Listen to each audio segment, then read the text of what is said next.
In 1950, the 15th century village church where my young parents were married was surrounded by open fields. By 1954, those open fields were now a new council housing estate, where coincidentally, my parents now lived with the 2-year-old me. The church where they married could now be seen from their living room window of their new home. As the new estate grew steadily, gradually the designs and the sizes of the new houses changed, from terrace houses to semi-detached to detached. These changes reflected both the occupants' class and incomes, which determined the size of the family and type of house ownership, whether the house was privately owned and paid for by a middle-class occupant or rented from the local council from a working-class one. As the number of new schools and amenities grew, so did the number of churches. Among the middle-class privately owned houses, a new Methodist church was built, in a design based on traditional lines. As time went on, a mainly private housing estate was added, with grander, bespoke designed homes for the nouveau riche, which were complemented by a modern-looking Baptist church. And last but not least, just down the hill from the old village church, next to the old village school, there stood a modern-designed Catholic church which overlooked the village green. Typically, nothing was built for the growing number of local teenagers. We weren't lucky enough to have a cabin club.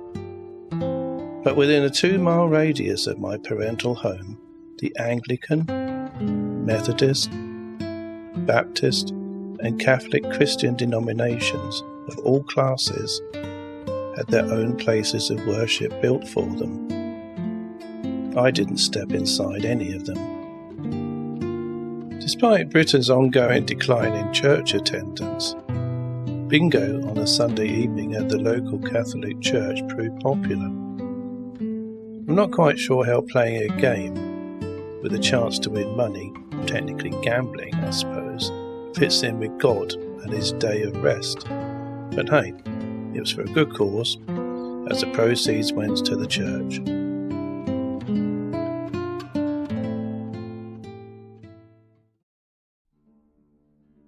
Other than attend weddings, christenings and funerals, like the majority of the English population, my parents weren't churchgoers. But when representatives from the church down the road knocked on our door and inquired whether I'd like to attend church, my mother let me decide. She called me to the door and invited the church representatives to put the question of attendance directly to me, to which I answered in the negative. The only 2 people I knew who attended were 2 of the least nicest women who lived in our street. I did attend my friend's Sunday school, though, once. His mother, like the old woman in the nursery rhyme, had so many children she didn't know what to do.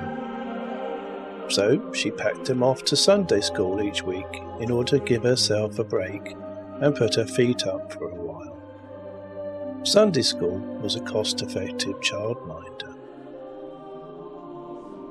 Naturally, like every child, I attended morning school assemblies on a daily basis for a decade, sang hymns and joined with the prayers, and did rather well with religious instruction classes. But school on a Sunday, and yet another authority to answer to, in addition to school teachers, in my free time wasn't for me. On the other hand, my Catholic girlfriends were regular churchgoers, and would make up minor misdemeanours to confess to the priest on a weekly basis. The fact that they were telling fibs to the priest never seemed to cross their minds, but it made me wonder. Talking about Catholics, it's a fact that had it not been for the immigrant Catholic Irish to Britain's shores, the numbers attending church on the Sunday in England would have been considerably less.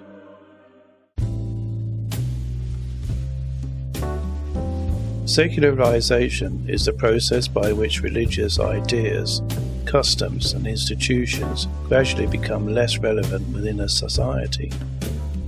In this respect, Britain is widely acknowledged to be one of the world's most secular countries. The total Christian church membership in Britain reached a peak of 10.3 million in 1930.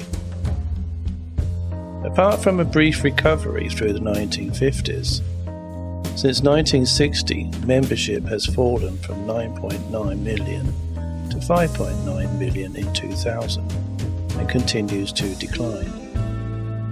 By 2016, attendance for Sunday services across the Church of England was down to half the levels of the 60s.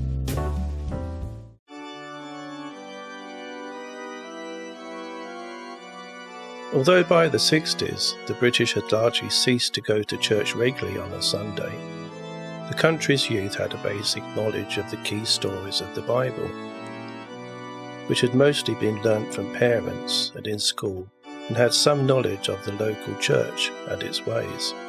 But we were moving into a less deferential age. The hypocrisy of the establishment had been exposed in a series of scandals, the biggest of which being the Profumo affair, and the authority of every institution, be it state, church, school or parents, were being questioned. Some people were even questioning the nature of Christianity and the image of God. Back when the Beatles were on their second UK-wide tour, and their first LP was about to be released, just as the Profumo scandal was about to make the national newspaper headlines, the Observer newspaper on the 17th of March 1963 published an essay titled "Our Image of God Must Go."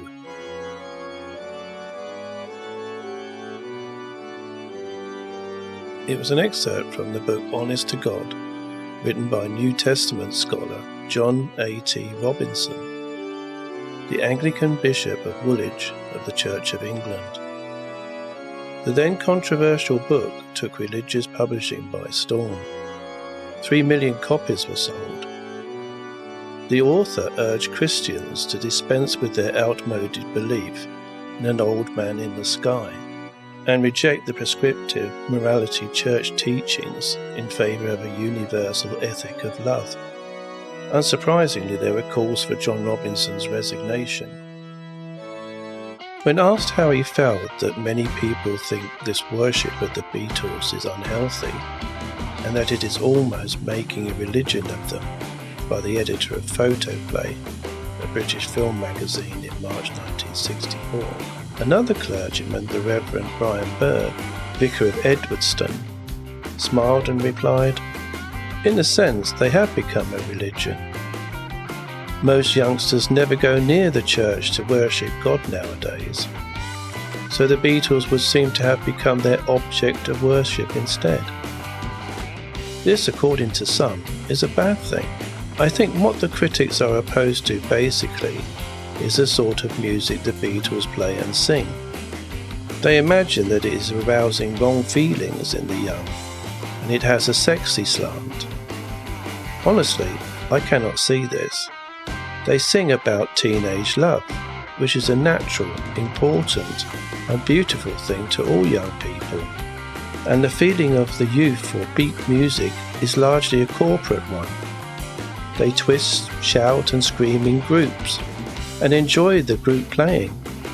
This is a marked change from the individual adulation afforded to solo singers such as Elvis, Cliff Richard, Billy Fury and Adam Faith.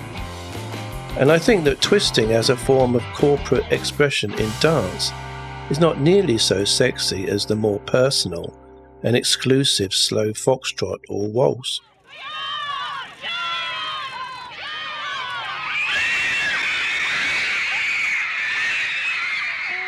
The Reverend Bird went on to say, "I am convinced that all this so-called Beatlemania is not entirely mass hysteria, as some assert. It's a feeling of solidarity, of belonging, of security. The young folk get away from an unsatisfactory, drab, everyday life into a world of youthful enthusiasm, which makes them feel secure and purposeful.